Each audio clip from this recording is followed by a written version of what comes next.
Hi guys, it's Steffi from the Novelty Corner and welcome back to my channel. Today I'm here with another books beside my bed and I am actually on my bed today. So this is an effort and I apologise for the lighting because I've got one giant window with decent light and I've got to try and light from the other side and it doesn't quite work as well, I don't think, but give me some time and let's see if I can work on it and we'll see if this can become a new location. For those people who have seen my apartment tour video, which I did last year, my bookcases are exactly directly behind the camera at the moment, so I'm staring at them, but they're a bit tricky to film in because the room is so small. So there you go, some little orientation facts. This is my weekly wrap up for the week of the 7th of January to the 13th of January. I read 6 books this week, bringing my yearly total up to 13, and I read a total of 2,733 pages. I am currently listening to the audiobook of Hovercar Racer by Matthew Reilly, continuing my Matthew Reilly read along, and I'm listening to the audiobooks as I do my morning walk. If you are interested in staying up to date with what I'm reading and when I'm finishing it and my thoughts pretty much directly after I have finished a book, follow me on Twitter. I will leave my Twitter handle on the screen and it is linked down below as well. I have a pinned tweet at the top of my page which has my yearly reading for 2018. So every time I finish a book, I update it there. So if you want to know before I voice my thoughts on a Monday, that's the place where you can check it out. Now on to the books that I read this week. The first book that I finished this week was Temple by Matthew Reilly. I was listening to this as an audiobook. It is the story of Professor William Race, who is a linguist, and his skills are called upon by the army when they discover an ancient text that they need translated so that they can find a mysterious idol that may have otherworldly properties that they would like to get their hands on. This then becomes a massive race and fight in the jungles of Peru as different warring factions try to get their hands on this idol and Race is caught up in the middle of it.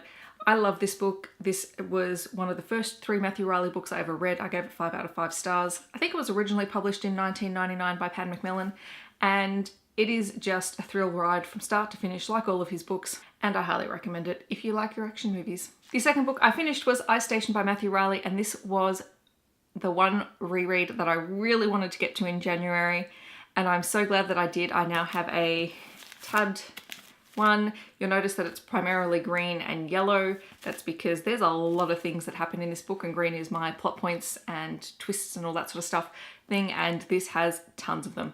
It is the story of Scarecrow, who is a Marine Recon Lieutenant, and his team has been dispatched to Wilkes Ice Station after they discover something underneath the ice. This becomes an all-out war in Antarctica. It has spurred fascination with the continent of Antarctica. I adore this book. It was the very first Matthew Reilly book I read, and if anyone ever asks me, do you have a favourite book? And I say no, I'm clearly a liar. And I think I said this on Twitter, but this is my favourite book. It is absolutely my favourite book. I've reread it so many times. I absolutely adore it. It is this wonderful 600-page action movie that can't be turned into a film because I don't think they would have the technology to actually make this film currently. So it's one of those books that is just such a fun ride, and I'd forgotten how much I loved certain characters, including Scarecrow, Fox, and Mother, and just how funny they could be. So this one I absolutely adored. Without question, this is a 5 out of 5 star read for me, and I believe this was published in 1998 by Pan Macmillan. The next book that I read was Sharp Objects by Gillian Flynn. This was published in 2006 by Weidenfold and Nicholson, I believe, and I gave it 2 out of 5 stars. Gillian Flynn is obviously the author of Gone Girl, and I haven't read that book, but I've seen the movie, and I don't think I will read the book because now I know the twist at the end. This book is no different. There is a twist at the end which makes it really difficult to talk about. Camille Preaker is a journalist. She's pretty new at the game, and she is sent home to follow the story of 2 girls that have been kidnapped and then who turn up murdered with their teeth missing. While she's at home, she has to go and live with her mother and her stepfather and her half-sister. And the home life is not quite what you would imagine. Camilla is very apprehensive about going home. She has a very tenuous relationship with her mother. Nothing is quite what it seems, and the relationships are just a little bit off. I gave it 2 out of 5 stars because I pretty much predicted who was responsible for the murders right off the bat. This is a disturbing book. There are a lot of elements in it that were just a little bit creepy and off-putting, but that's not why I gave it the 2 out of 5 stars. I don't mind that in a book. I just thought the pacing was off and it was just a tad predictable for my liking. Then I read Star Wars Heir to the Jedi by Kevin Hearn. This was published in 2015 by Arrow Books. I gave it 3 out of 5 stars, probably something like a 2.5 or a 2.75. But for nostalgia's sake, I've probably given it a 3. It takes place directly after Star Wars A New Hope, and it is Luke's journey to uncover a little bit about the history of the Jedi and how he might find a way to train himself before the events of The Empire Strikes Back. I'm not the biggest Luke Skywalker fan, I will readily admit that, so this was just a little bit dry for me. Then I read Red Rising by Pierce Brown because of Pierre. I won't lie, I've been saying that everywhere, but it's true, because I wasn't originally going to pick this book up. And I'm glad that I did, because I gave it 4.5 out of 5 stars. It was published in 2014 by Hodder, and the 4th book in the universe of, or the world of this book has just been released, I think. Red Rising takes place on Mars. It's kind of like the Hunger Games on Mars, really. There is a color caste system or a color hierarchy system, so different colors determine your rank within society.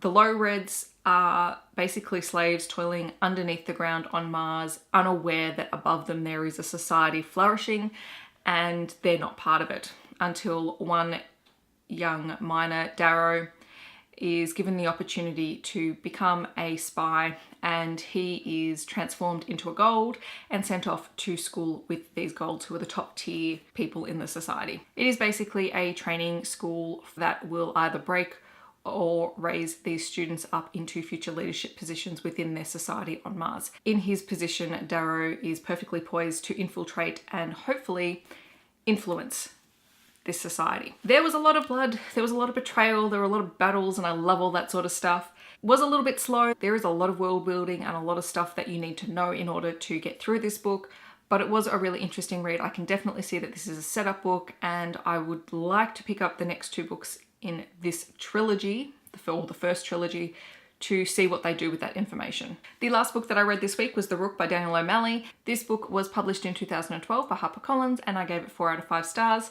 It is quite a thick book, and it is a little bit of a slow read for the first half of the book, so it's a little bit of a slog to get through it, but it is well worth it. Miffany Thomas wakes in a park surrounded by dead bodies with no memory of who she is. She is left a series of instructions in a letter in her pocket, and she has a choice whether to resume her old life without her memories, or to try and make a new life away from London. And she chooses the former and quickly learns that she is a Rook within a secret paranormal intelligence agency. She is partly responsible for helping protect the world from supernatural threats. However, someone within that organization has obviously targeted her, hence her memory loss, and she needs to unravel who the traitor is within the organization, as well as stopping the day-to-day threats that threaten the United Kingdom.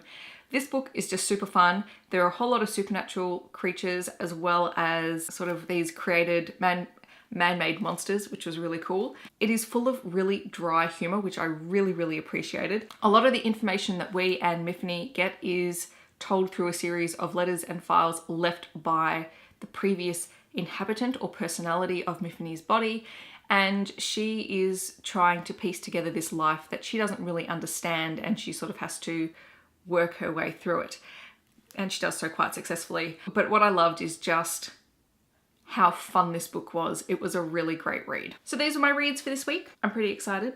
You know, holidays are a great time to read lots of books, and I've got 2 more weeks of holidays left, so hopefully I can get through a few more before I go back to work. Let me know in the comments, what have you been reading this week? I hope that wherever you are in the world, you're having a wonderful day, and I'll catch you guys in my next video. Thanks for watching. Bye guys.